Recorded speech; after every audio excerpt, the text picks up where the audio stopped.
Before moving forward to the next module, let's get answers to a few very commonly asked questions. The first one would be, what is the difference between a resume and a CV? While these terms are often used interchangeably, the key difference between a resume and a CV is the length. A CV stands for Curriculum Vitae, which means course of life in Latin. This is a 2 or more pages long document which has in-depth details of your education, experience, achievements, awards, honors, publications, etc. in chronological order. A CV does not change with the internship or job you are applying to. On the other hand, a resume is a concise summary, not more than 2 pages long, of your education, skills, or experience. It is a highly customizable document where you, depending on the type of internship job you are applying for, may choose to highlight one particular aspect over another.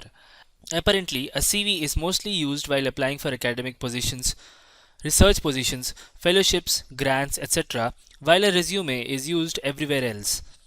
What most of the students write in India is a hybrid version of a resume and a CV.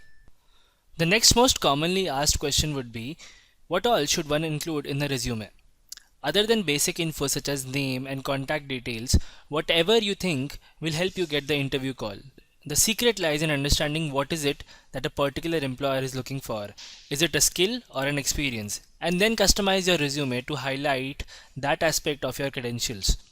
Read the job description or internship description carefully to understand what skills does it demand and then write your resume. For example, if the role requires knowledge of Java programming, while majority of your projects have been in PHP and only one or two in Java, for this role, you are better off highlighting your Java projects over PHP because that is what would attract the employer.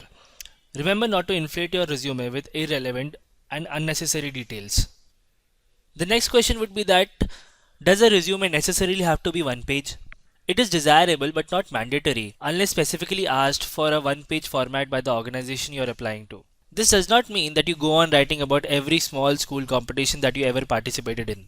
And honestly, it is difficult to imagine a resume longer than 1.5 pages for a student.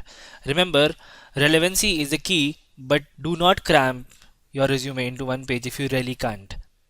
One more most frequently asked question would be, should one have a different resume for a tech job and a different resume for a managerial job? Ideally, yes. In a technical role, focus is more on technical know-how and hence you may want to spend more space on your technical projects. While in a managerial position, your interpersonal skills are more important, such as communication, ability to coordinate, lead teams, etc. Problem solving is one skill that is core to any type of role and should be given due space in resume. Now let's move forward to the next section